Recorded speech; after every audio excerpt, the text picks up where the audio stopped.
Hey guys, just haven't made a video in a while, and I want to get back into things with video on government in the continent. And this is going to be I'm sure this is much awaited because I kept saying I'm going to make a video and then I never did. So here it is. And I'm going to go ahead and say this is going to be a very dense video, and you might not be able to listen to it all at once, and I can't blame you because this is really dense, kind of boring information, but it's really important if you want to understand like how things work there, because this is kind of like the government's like the underlying cultural factor about like society and economy and all that. And you're probably wondering why everything's all about trade and profits, and this is kind of the essence of it right here, or as close as we can get to it by just talking about it in kind of a one-sided conversation, I guess. And I'm already running a minute, and I'm going to say this is probably going to be another 59 minutes at least. It's going to be a very long video, and kind of as a way to limit myself and not make me run on that much longer. Well, I don't know. It's going to be very long. I made a quick playlist here on my computer, and that is about an hour long.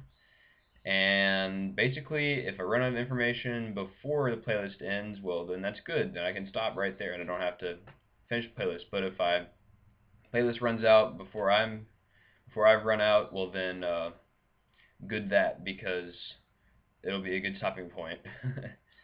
All right, so I'm gonna go ahead and start the playlist, and let's go. So I have up this document that's not on uh, the website yet, and that's on government in Trada, Tradatarianism, segment 1, 0RT through 710RT. And that's actually not on the website yet because it's part of a trilogy, or maybe four little manuscripts here that's about government and how government in Trada, kind of the leading country in the continent, came about. And I'm just going over this first segment here. I'm not even touching on the second segment, which I've almost completely written. And it's just going to touch on this first part from 0RT to 710RT. And 0RT is basically the beginning of history as we know it. I mean, written language wasn't even around when 0RT was the year. So I mean, this is very far deep into the history of the continent. And I'm just going to go ahead and jump right on into it because I'm wasting time. I'm already 1 minute into my first song here, so let's just go ahead and go. So I'm sure I've told many of you that government in the continent, or government in Trada, is about trade, and this really doesn't make much sense because like trade's an economy, and it sounds to us as like one of certain person called it anarcho-communism, which it certainly is not, because I mean it's not communism because the government exists, and there's not anarchy because the government exists, and the government's very important, very regulatory, and parasitical, and kind of the same thing with government here. Same troubles we have, just kind of in a different sense, because the fundamental difference is that government is, in the continent, it formed to promote better trade relationships, whereas here, government formed for the purpose of protection. And this change is something that I'm not going to go into. The reason why this happened is something I'm not going to go into this video. I'm simply going to stick to the topic of what's different about it and how it kind of evolved, how it, what happened after the change was, the change was already detected, the change already happened, and what happened as a result of that change, and how government was different. In the document here, it's like, it says, it doesn't, it's not all controlling, it's not like socialism, fascism, or communism, it's not, kind of almost like, so the government here, the government parasites, it's very parasitical to the economy, it regulates the economy, or it chooses to do less of that, as here in America. But in Trada, these places, the economy kind of owns the government. Now this is embellished and kind of twisted, but like it's not really, it's kind of just maybe like a starting point for that. But we're talking about some key events in the political history here, and just talk about how government was formed. Zero RT in itself is significant because that was when Trada-town was founded, and Trada-town is like the big first kind of civilization going on there, because there were other, like, river valleys and stuff that had civilization in them, but nothing like Trada-town. Trada-town is, Trada-town is the first city-state to record itself in a written language. It's, it came up with a written language first, so that's, a first very important one of that. And that was founded in Zero RT by a man named Trada, and that's spelled C-U, and then Trada is Trada. And he founded Trada-town. It was named after him, So this city-state not only was the one to develop written language, it was also the home to the first trade government. And when I say trade government from here on out, I'm talking about the form of government that's in Trada and the other places in the continent. When I talk about normal government, that's what I'm talking about. The world's governments, where they're formed for protection. So basically, what Trada, I don't know, we don't really know where Trada got his ideas, but he thought that when he made his city-state, he thought people who lived in the city needed to be practicing a trade or like doing some sort of business, and people who lived outside of the city need to be farming. And so he thought, and so he gave the farmers the power over the land surrounding the city, and he gave the power of the city. He controlled the people who controlled the city became people who owned the businesses in the city, and that was very important, because now you have a division of power within this city-state, and slowly, because of this, because of conflicts between these two entities, you kind of see like a formalization process kind of going on here. And like the business owners and their employees formed guilds, and guilds provide protection to their members. And so, as you can see, the top levels of government here, or like what it is, the essence of it, is not providing protection to its members. So you see kind of each part of it developing in little portions of protection that supplement the fact that the overall government is not giving protection. And that's kind of one part of it, but like you'll see as we go on longer here. So here we have basically the people, the guild masters, people who were leaders of guilds. They fought amongst themselves to get the best spaces, the best buildings, to see who was going to do the city, and they controlled the city, and they eventually came together and they called themselves the League of Guilds, or just the League, and they oversaw all activities of the guilds for the sake of fair competition. And that sounds really capitalist, but really it's thought that it kind of just came about as a necessity, and not really because of people were so smart to say things like, we're going to do this because of fair competition. They're kind of just like, yeah, this needs to change or something like that. This isn't working out the way it is right now. It's quite possible that Trada kind of had a different thing in mind than what actually turned out. I mean, this kind of Trada could have had a very shared kind of everything going on in government. It was a kind of a communal sort of organization, but that's not what happened. And he didn't really, other than building the city, and partitioning the power as kind of a culture hero, he really doesn't have much of a role in the actual formation of government. He just kind of sets the stage for the things that happen afterwards.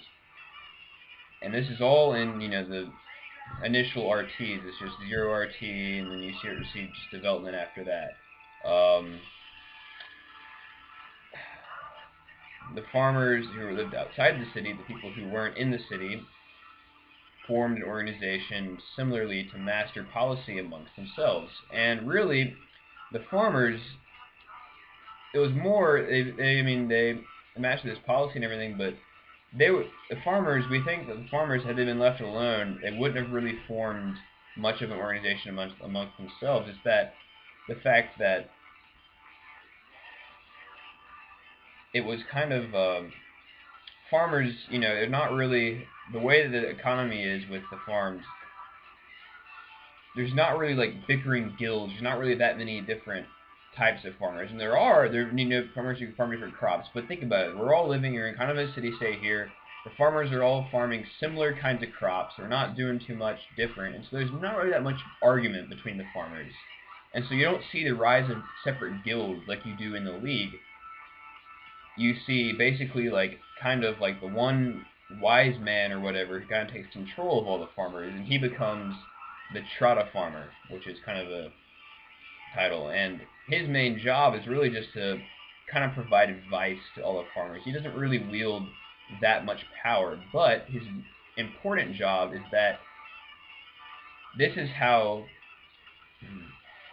the farmers, they really organized themselves after the League did, because the League began to kind of harass the farmers a little bit. I mean, what if you want to expand the city a little bit, take some farmers' land, and use it to make new buildings, do some different things, like grow a little bit, take resources out from the land. All this stuff is under control of the League. So the League begins to, when the League begins to impress itself a little on the farmers in these very early years, the farmers kind of become a little more organized as a result of this, and this is a good thing. And so we see, formalization of both of these two entities in government. And so the farmers, probably didn't have much need for organization as the guilds did. The Trada farmer arose to single-handedly oversee the affairs of the farmers. He had no employees, and he wasn't really given much of a concession. He was a farmer just like the rest, just an expert at it and well respected. Succession decided by like all the elders, and the Trada farmer had a really good deal of weight in that discussion as well. But probably the Trada farmer's main function was definitely to represent the farmers in the city, and more importantly in the League, where the League's talking about, let's just grab the resources from all the farmers. This is where it really matters, where the farmers need to really buck up and step in. They need to have a presence within the League. I'll talk about more about that later. The League itself, very argumentative, very bloody politics. Guild masters assassinated, stating the wrong opinions too loudly. A lot of blood, kind of a little common interest kind of among the guilds. I mean, everybody wants their own thing. Everybody's trying to get on top of the other person and everything. And usually when somebody charismatic tries to take control of the whole operation, it doesn't really work. I mean, he's kind of done away with, and then the people who did away with him don't really stay together that much. They kind of just go back to what they were arguing about before, and it's not really that unified. Very argumentative and disunified there. And so the League doesn't really accept the farmers as a guild, because they really aren't, honestly. It's kind of a whole different entity. It's much larger than a guild. It's kind of everything else but the guilds, more than it is a guild. And both parties, but everybody realized that Trada's intention was to keep the farmers and the guilds separate. So I mean, you really shouldn't have the farmers and the guilds become one thing. But likewise, on the other hand, you have the League and the farmers who have to interact. So they usually have these talks or whatever, where they would try to decide the contracts and different land grants and everything. And not in any way like zoning law or something like that today. I mean, nothing like that. But these talks where they're trying to decide how to partition all these resources and things, and just what they're trying to do with growth and all that. And it really wasn't as formal as probably thinking. It's a lot less, but these powers are having arguments, and they're discussing things, and they're kind of coming together. The revisions and trade deals between the farmers and the League is probably the best way to keep track of who's in the Trada farmer position, because the farmers aren't still not as formalized as the League there. So I mean, with the opposite in ideas and structure, the farmers and guilders often could not understand one another and were unnecessarily harsh with each other. Conflict between the farmers and the guilders is only prevented by the public League, the third and eventually superior power. And the public League is basically just the voice of the people. People who perhaps were farmers, or they worked in guilds or in businesses or something, but they had other interests in mind. They weren't necessarily interested as much in their company or who they worked for. They're interested in trying to make their way in the world, or they were interested in other things other than the League and the Trada farmer. And so they didn't really fit into those groups, and so the people came together, and really the public kind of evolved out of like this kind of loose configuration of like different services and things. You know, they had this annual great feast meal that would anybody from the entire city-state was invited to, and people who presided over that were also kind of found in key positions in the messenger service of the city, and you paid a small fee for coverage over that. So that was an entity. You know, the messenger fee was there. There was a messenger service, which is, you know, very good, very good for an early city-state like that. And the annual great feast was very important. The Public League Journal kind of, you know, keeps track of things after the written language, of course, is standardized.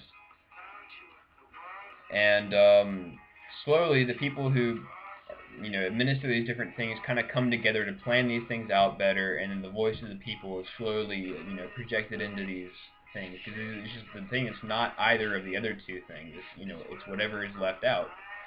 And it's open compared to the other ones. Anyone's kind of welcome to join. It's not just like the leaders of the guilds or, you know, the Trada farmer who has to be like selected especially. You know, it's anybody who wants to come can come, and you can talk, you know, about things. And so basically what I'm trying to get at is that these three entities that are kind of disunified at this point, when they come together, trade government is effectively created.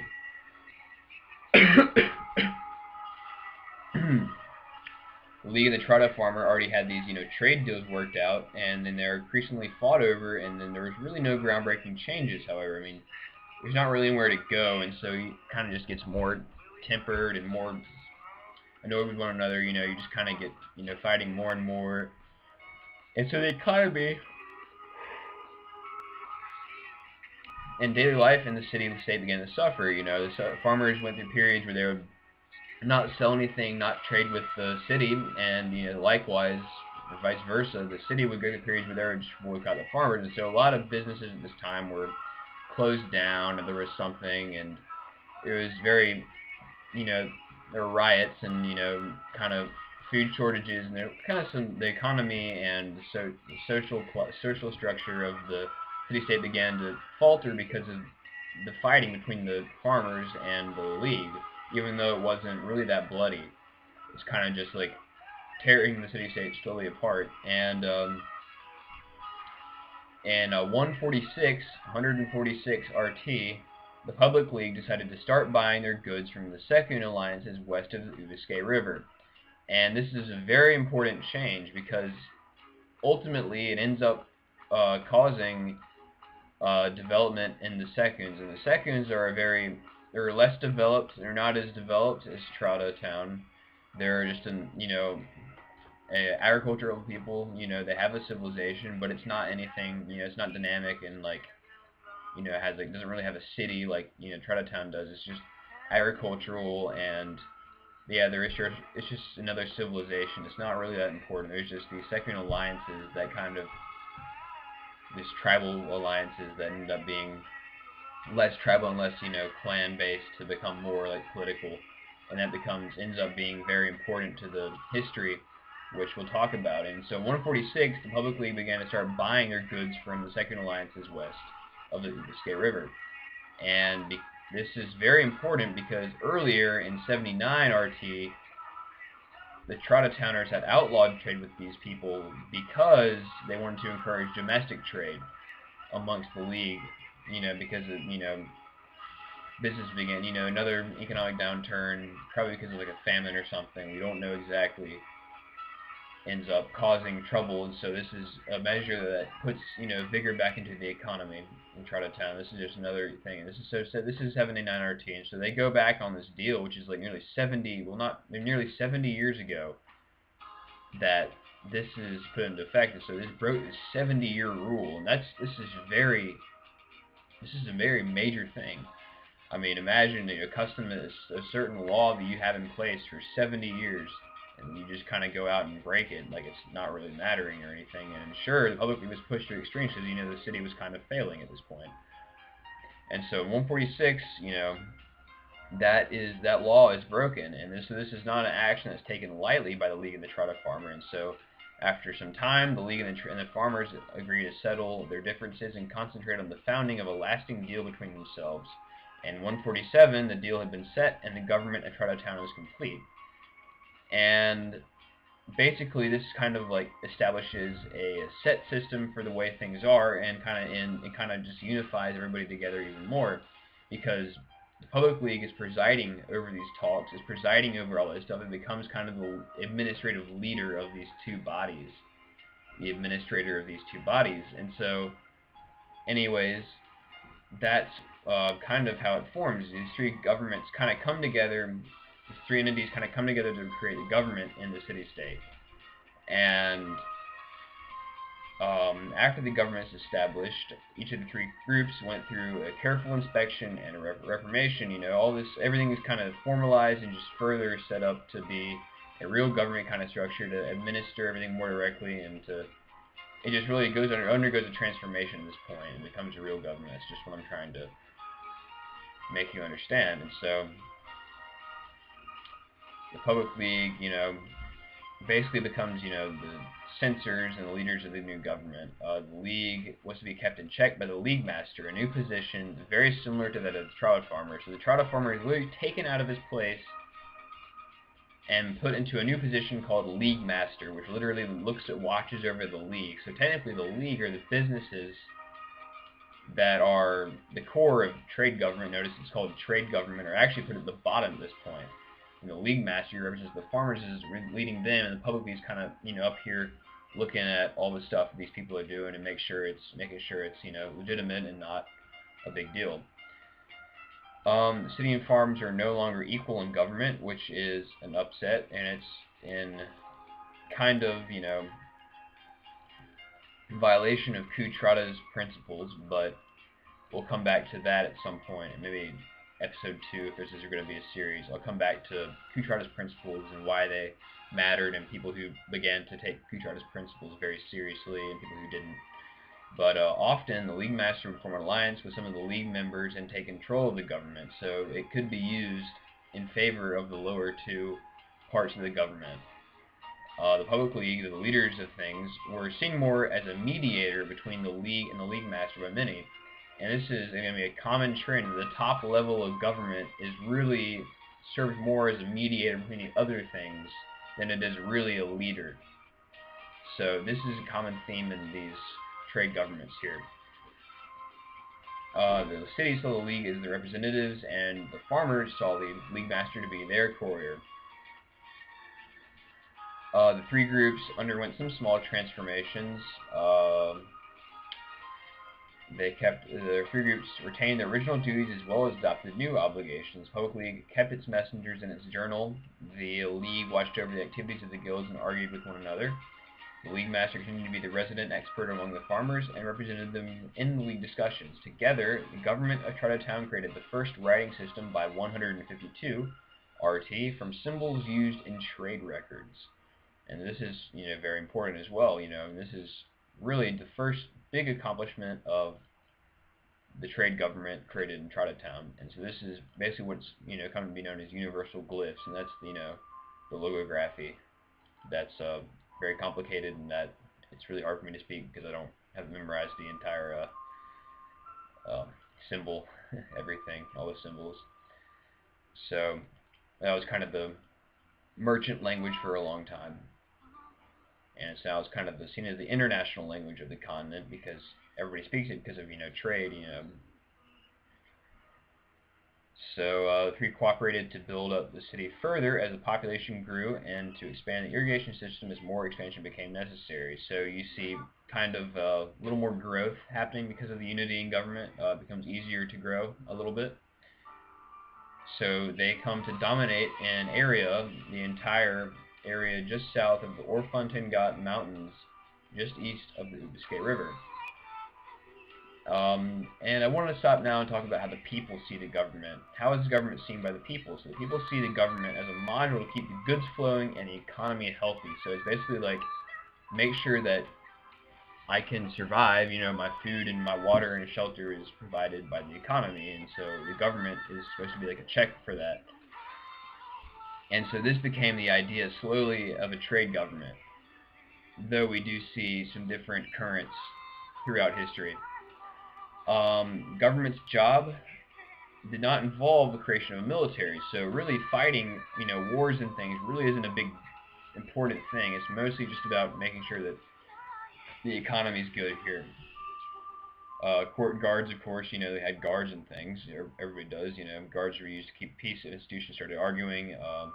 Welfare for the people was not an important concern. It's not really the government really isn't seen as a, something that needs to take care of its citizens, monetarily, like, give them aid or whatever. But sometimes, they had family relief. If something was family was particularly bad, they would give some relief or something. The League Master became known as a very benevolent figure to the town and country, and the part of the system that League Master controlled over was very benefited from this. And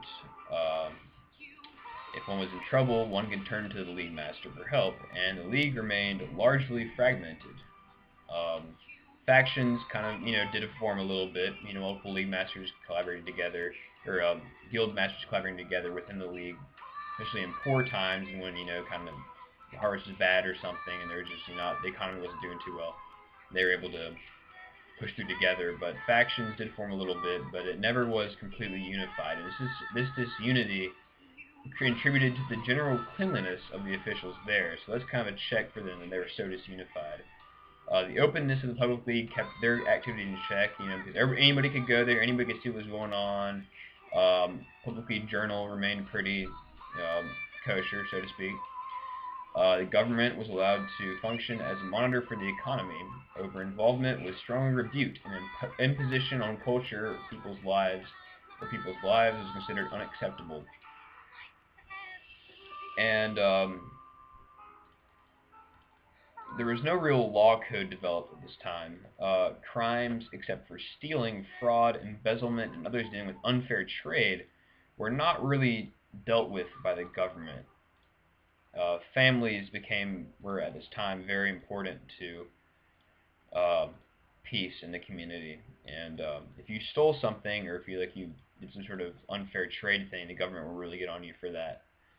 And actually, you can see in these societies that up till about 300 years ago, there was the same punishment, the maximum punishment given, is a death penalty, and this penalty was given to both people who stole things and people who murdered other people, So basically, imagine where a society where seeing that you steal something or committing fraud is on the same level as murdering somebody. That's just how important profits and trade is to these people, because it's really the central theme of their government. I'll keep going. Crime would only kind of later become a thing that was worried about by the government. As to the flow of decisions through the bodies of government, the League would decide something and pass it on to the League Master, who would either choose to support it or not, and leave the matter up to the Public League. Kind of just flowed, from the bottom to the top, and then, suggestion-based kind of, and then from the top to the bottom, kind of, yeah, you do this, kind of, not really much of a suggestion going down. It was kind of, you have to do this if we say it. But honestly, the way that the government worked is that each of the three institutions, despite being kind of in a vertical stack where one controls the other, largely what the entities ruled over was very different. And so a lot of times, the decisions were kind of only applying to each their own kind of thing. And the Public League would kind of just look over this more than it would tell them to do each thing, because the Public League honestly didn't really understand, how the trade worked, or the farmers really didn't understand how the Public League worked. And so the Public League kind of just watched over what was going on. And this is another reason why they're kind of seen more as a mediator than the top form of government, despite the fact that they could wield that power. And Public League, did reserve the right, to nullify any decision, and this rule is upheld to a varying degree over time, depending on the power of the members and the Public League. So, it waxes and it wanes, kind of. The members of the Public League tended to be the rich and influential, making this system based on aristocracy. Anybody can join, but, you know, people who've made a lot of money or something are well respected in society, and or at least by I'll talk about differences in society in a little bit, but just for now, remember that people who make a lot of money are seen as being good at trade, and being good at trade is kind of an important thing. And so the aristocracy who has a lot of money and got there because they were able to make a lot of money are very respected folks. And that that ran still that anybody can join and participate in the decision-making process. People who are on the league, and the league master, of course, could not, but that was kind of the one, you know, deviation or exception from that rule. Traditionally, decisions were physically decided with endless debates until everyone was convinced of the same opinion. For minor issues, hopefully would really vote more. They would really do that more often. And this practice increasing the occurrence of the large swell of membership, because really, as after government formalizes the league and the league master, well, there's only one, you know, person in the league master position. In the league, you know, it only increases when there's another guild. So they're really the only entity that really increases in size of the public league, because anybody can join it. So people got more interested in this thing, which was becoming, you know, more powerful in society. And so they would say, oh, well, let me just join this because I can, you know, help change or I think I can help this. And a lot of people, you know, just people who were interested basically in something that was becoming more of a central part of their lives. And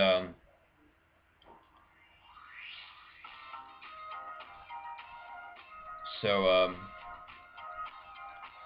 membership in the public league, you know, kind of ended up reaching an all-time high of around 1,000 members, and this is very large for, you know, early city-state here. This is a government body, I mean, of an early city-state. It's kind of, you know, it's a little annoying sometimes. And so because of this, the public league, after much deliberation, ended up going back on its promise of the omnibus membership, you know, membership for all. That's what I'm trying to say with that. By 219 RT, and from then accepting only a single member from each family. And this kind of increases the age and wisdom, so to speak. The eldest male of the family is usually given priority over his membership. However, you know, it's not really like the Roman paterfamilias, or like the, you know, they have like you can kill their child if you want. Really couldn't, you know, it's not really the same thing there, but still, you know, it's a kind of position of respect. They don't really have the, just, you know, kind of just, let's just give it to them, you know. So they're kind of given the priority of membership in the family for the public league, and so the league really didn't decide things with votes. They had a smaller number of members, and they kind of always stuck to the endless debates kind of thing. And so the debates were not halted, halted there even for meals. Continued for days on end, especially those between the craft guild and tradesmen. And these two organizations were actually split up from a kind of majority organization that was kind of being formed, you know, back in the really early RTs, kind of as a, so they kind of, so basically they're kind of about half of the economy, and the other half of the economy, which is really split up, kind of somehow came to an agreement that these people who were controlled so much need to be split up a little bit. So they split them into these two entities called the Craft Guild and the Tradesmen. And really these are short for the Crafters Guild and the League of Tradesmen, you know, Tradesmen League. And so these two organizations, basically just guilds, split in half from something called the Heavy Craft Guild. And so they still form the majority of the economy, but after this got split up, they really developed a very strong rivalry, and they have never agreed on anything within the league.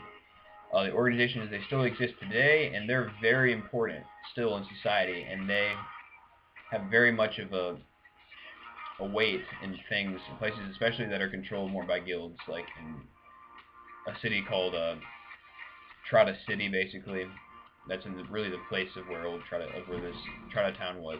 But Trada City today is, you know, ruled by the guilds. There's like, you know, certain like ghettos or whatever within the city that are kind of, you know, this is where the craft guild people live. This is where the tradesmen people live, and they're, you know, it's kind of a lot of fighting, I guess. Not, you know, not really that violent, but just a lot of animosity felt there and tension felt within these two groups.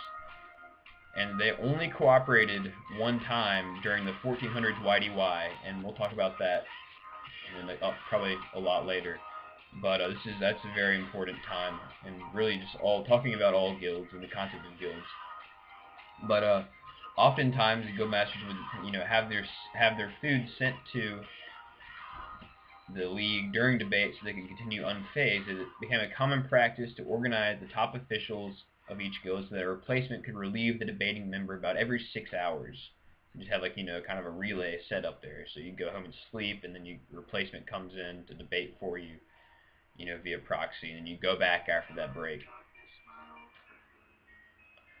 The irritable and sleep-deprived members, would often let their conversation dissolve into opposing sides, shouting at each other, and really it was kind of an endless debate thing. But serious debates, luckily, they about once a month. That's a lot, but still it wasn't as bad as it could have been, Among the farmers, the decisions were left up to each farmer. I mean, not really that centralized, the farmers. I mean, honestly, like, you can kind of decide what you're going to do in each, to each his own with everybody's farm, However, the league master kind of had absolute judgment over the farming populace, and they didn't really do too much. Like, he kind of just represented the farmers and government, as opposed to really controlling the farmers. It wasn't really his idea of a job. And so the league master had, a lot of corruption possible here, and the system kind of just begging for corruption. And the elders of the farmers each tried to gain the league master's favor, because who's going to be the successor, right? You can kind of promote your successor or whatever. And after a while, the corruption is kind of held at bay, because really the way that the farmers view it, they're kind of viewing themselves as really just being able to hold back the two other entities, the public league and the league, just being able to hold those two back from taking over everything. And so it's kind of it's like, we just need to keep this together, guys. Kind of a spirit de corps, I guess, spirit de corps. I guess is how you say that. I don't really know, but going on within the farmers there, and so they really were able to collaborate, and that kind of held the corruption back a little bit. I mean, the idea that really they had to protect what was for the farmers there.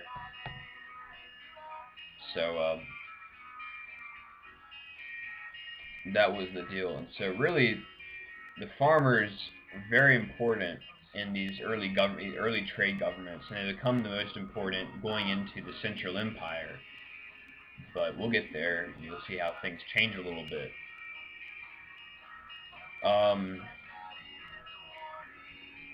So really it was that sheer realization that the league master could only keep the league and public league away from outclassing the actions of each of these groups, and just keeping away from scandals and corruption and things like that. And so the position of league master really exhibited a certain magnanimous quality that supported all and kept even those in the public league and league in constant respect of the league master.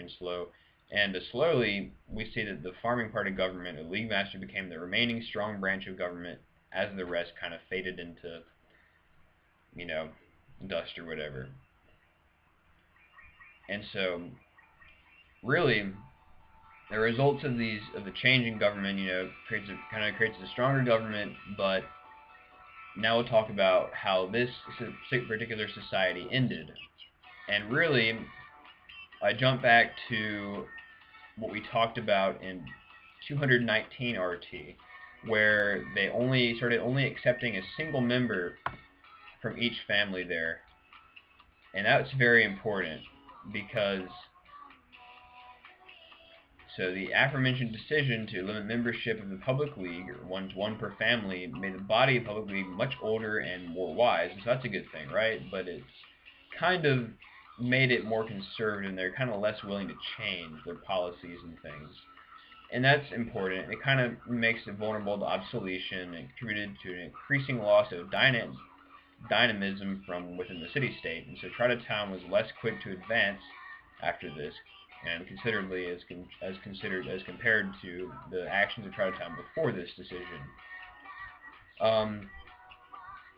more expansion after this time is negligible, not really that focused upon, and involved keeping up with population growth more than, exploring the area around it, kind of dominating the area around it. And within the league, arguments became fiercer, and really this is kind of a result of the public league's decreased tolerance of new ideas, more just tension within the league or whatever, and so less really gets done, less is agreed upon. And so public league, or members of the league, eventually are able to adopt private armies, which is a practice that was really banned by the public league, but they kind of lost the power to do this as they kind of slowly fell into oblivion. And so the politics of the league became bloodier, and confidence in the economy began to fall, and once that happens, really trade government is effectively over, honestly, because the economy kind of is the government. And so in response to this, the people who were unaffiliated with any governmental organization, because of the loss of membership from the public league, the loss of possibility of membership from the public league, begin to riot in the streets. And they, because of, food shortages, rise in prices, inflation, your protesters in the past might have joined the public league, but they couldn't anymore because, the member of their family was already in there. And so, and the public league had also lost funding for its militia by 227 RT, and so there's really no way for the government to quiet the protesters, than just the court guards, which are not really too many of those, because there wasn't really an army. And so, unlike the valiant and noble actions of In Trada and his cohorts, the protesters had no real, way or idea of progress there, and the cultural trend of living in civilization over dependence on government. And so, perhaps this is the case, perhaps it isn't. It's just a cultural thing that happens sometimes. And so, the government Trada-town not really meant to handle its citizenry in the manner of welfare and things like that, and a small chance that trade government really survived at all from this point, because it kind of disappeared for a little bit.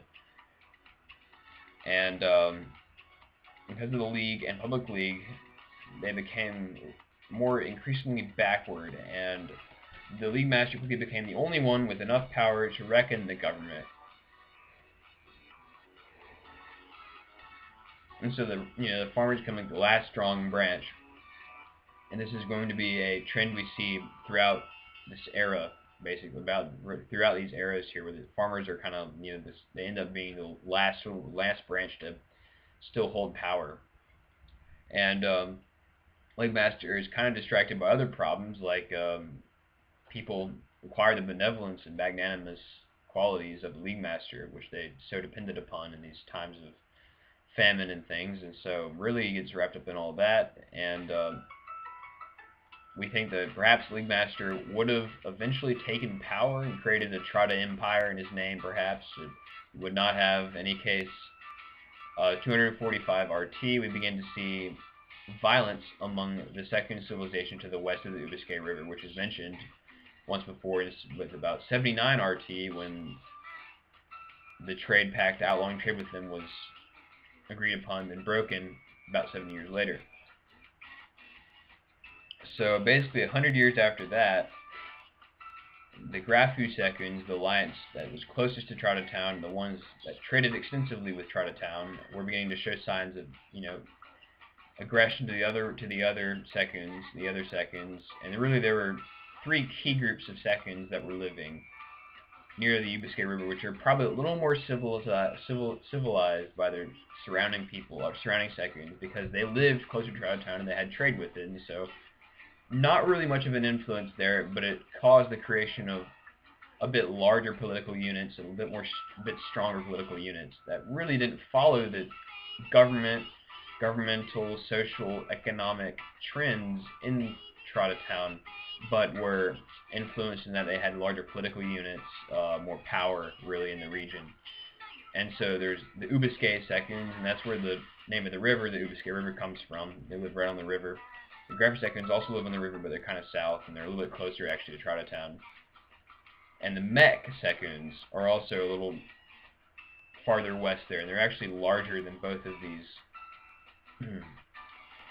both of these other two combined, they're really big. They have more population, and that's kind of going to be the deciding factor here. And really, so these big three second powers are, you know, increasingly relied upon for raw materials for Trada-town, which is increasingly developing a service economy as the economy suffers there, and really the graph had become a little bit aggressive to the other parts of seconds because they had more of a trade history with Trada-town. They had probably about 50 years of longer trade history with Trada-town than the other two big second powers. So 256 RT, violence come to a big climax. And the Grafu and the Ubiske go to war. The mech, larger than both of them, kind of ends up just conquering them both. The events that surround these very important power switches within this second system, I'm going to go over those later when I talk about second history, especially. But right now, I'm not really talking about that. And let's just, you know, assume that this happened, and I will discuss why that happened, why this change happened, in a different video. But so the mech ends up controlling all of the major seconds basically, and kind of as a way to unify all the seconds, they kind of like launch an offensive against Trada, in which unifies all the seconds behind. Let's just get these people who are over here across the river on the eastern side of the Ubiske, that are over here doing things with their big city or whatever, and they kind of just go to war against Trada-town, which is by this time the government's very weak, not able to really do anything about this. They don't have the militia, they haven't had it since 227 RT, and so they kind of really just kind of pushed, the seconds just kind of pushed it. They have a lot more people, they're very outnumbering, they outnumber the Trada-towners a lot more. And so they really rather easily just take over the advanced city, which is, you know, kind of sad because, you know, that's what happens sometimes. You know, 259 RT, they're conquered. So for Trada-town, this kind of means a temporary disappearing act of trade government. And the seconds really just control their new domain with nationalism and an empire all the way until 708 RT. So that's another, you know, 450 years there where the seconds kind of control that entire area. And once again, I'll discuss this in the second history video that talks more about the Second Empire and how that came about and why it was so important to. It kind of has a legacy within the resulting Traditarian system and everything. So those from Trada-town kind of amazed with the swift conquest of the city by the seconds. And another consequence of public league's defunding of the militia was vulnerability, and so the weak government not realizing until too late that they could be taken advantage of by the mech seconds. And this because they really were not expecting like the seconds to have traded with them rather peacefully, you know, in the past, and kind of just come over and whoop their butts. They didn't really expect that to happen. So the initial takeover is really kind of bloodless, you know. The seconds were kind of alarmed, and they thought that there was this brightly dressed kind of comedian who was giving like a satire in one of the squares in Trada-town, and they thought that some of the seconds, one division of the second forces, thought that was the leader of Trada-town, and they killed him. And then they killed some of the guild masters because the guild masters told the seconds to get out or whatever or something. That was kind of the deaths that happened were like people who got in the way, or they didn't really understand anything. It wasn't really like that much of like a really massacring the Trada-towners. So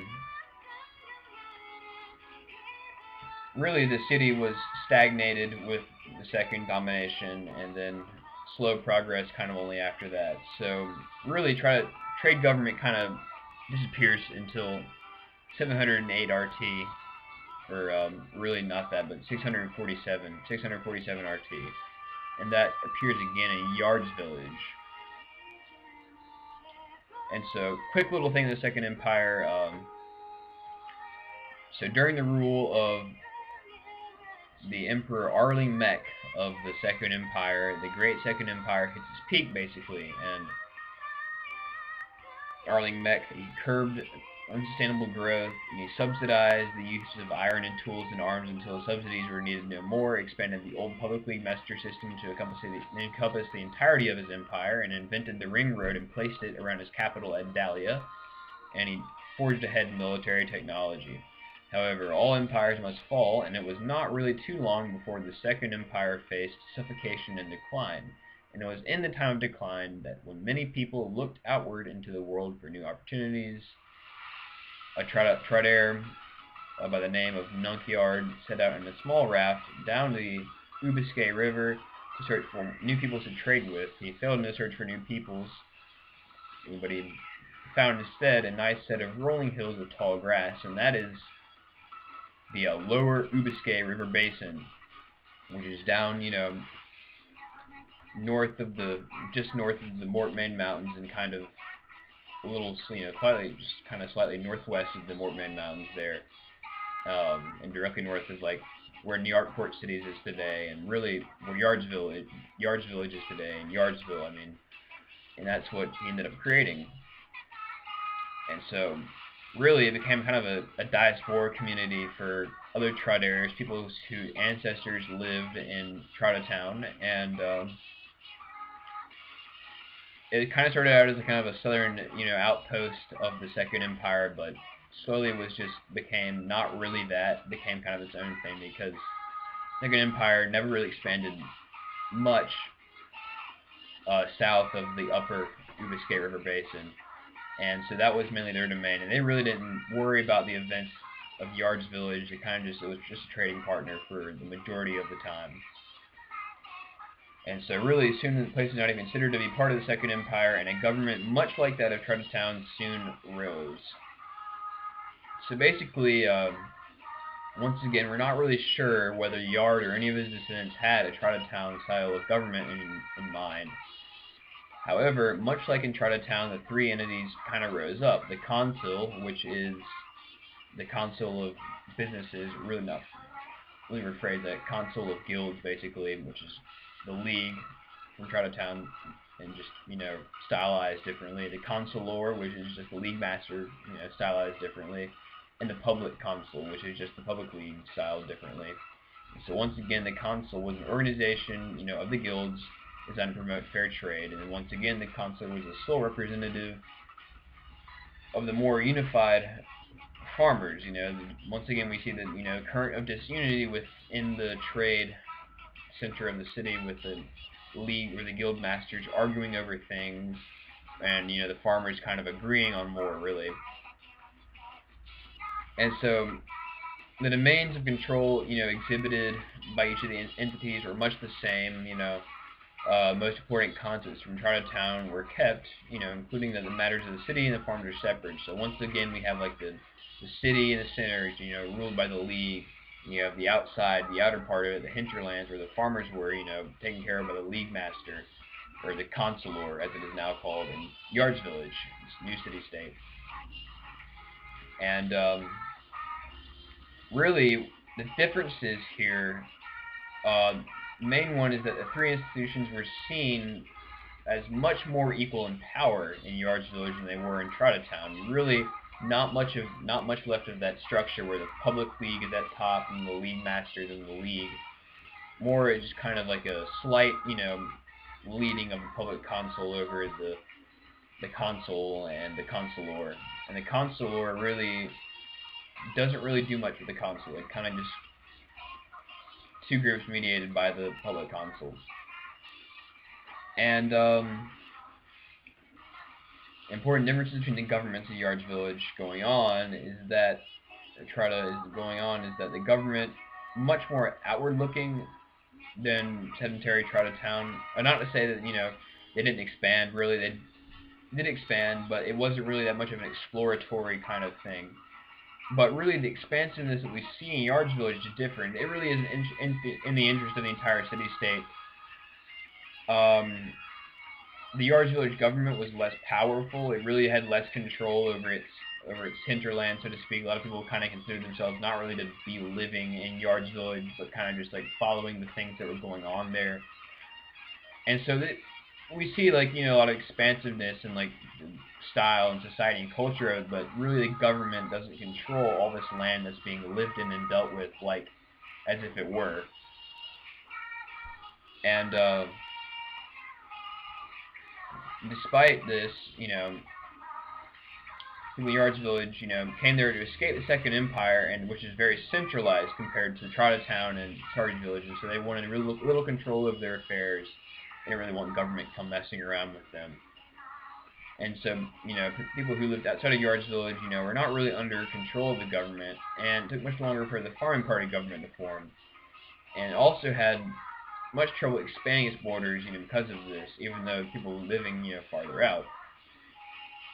Another notable difference is that the public console really had shifted its functions from being kind of a useful thing with like all that, you know, the messenger service and the public journal, to becoming really a glorified tax collector and mediator for the other two entities. Taxes weren't around at all in Trada-town. Nobody had invented that yet. The second, and people, a ruler, especially, you know, very smart emperor in the Second Empire, invented taxes. He was obviously very smart there, you know.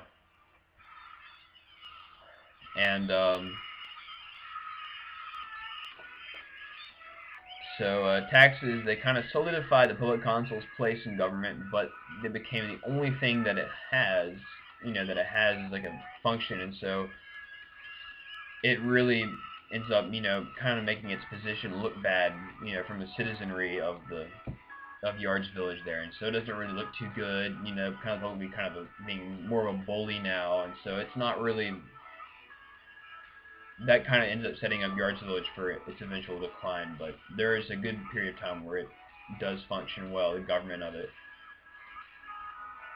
And so the messenger system kind of reemerges as the, funny enough, the guild's notification network, or guild's notification network, and so it becomes run by the guilds, you know, as opposed to the public console, which is interesting. And so all in all, Yardsvillage signified, you know, the temporary retreat of trade government from the Second Empire north of it, and remained quite decentralized as compared to the Second Empire and Trada-town. So the first 50 years of its existence, you know, Yardsvillage had come to compete with the Second Empire with trade with the Eastern barbarians, and precious metals and luxury goods such as spice were typically imported from the Eastern civilizations, most important of these civilizations being the early city-states of the far east of Orsa and Scythe, and really those aren't that important right now, but I'll talk about, you know, that in like a Eastern history kind of session, which, you know, that's got its totally own thing going on, and it's not really about trade government as much.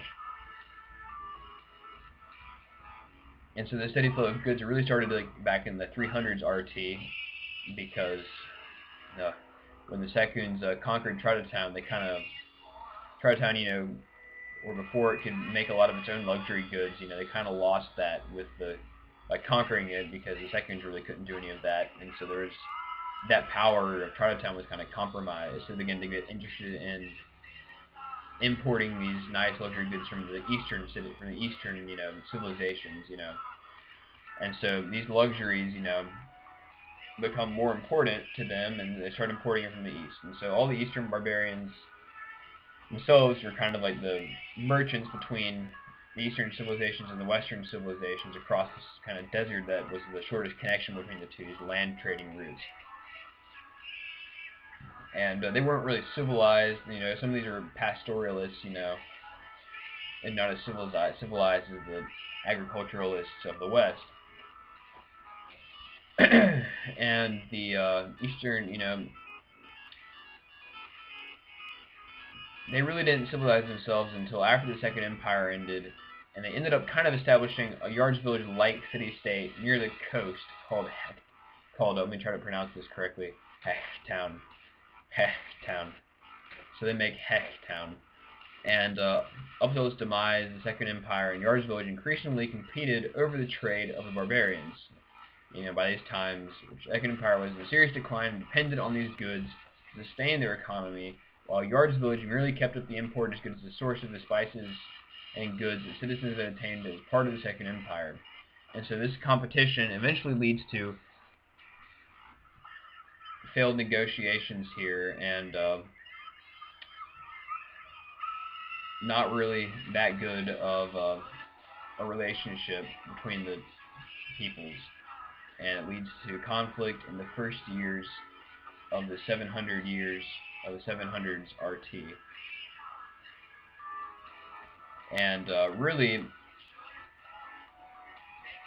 I've talked a lot. Wow. It's been 60 minutes.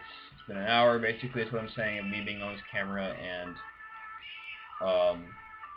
when I started, as you can see, it was I believe it was light out there when I started, and now it's dark. So I enjoyed this. I want to continue talking about government in Trada, and I would really like you to post some questions that were specific about things that I said in this long and arduous, undertaking, so I can better address exactly what is needed and maybe not go into so much detail as this time.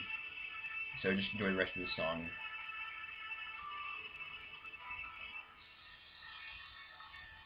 Alright, well, that was pretty good, right?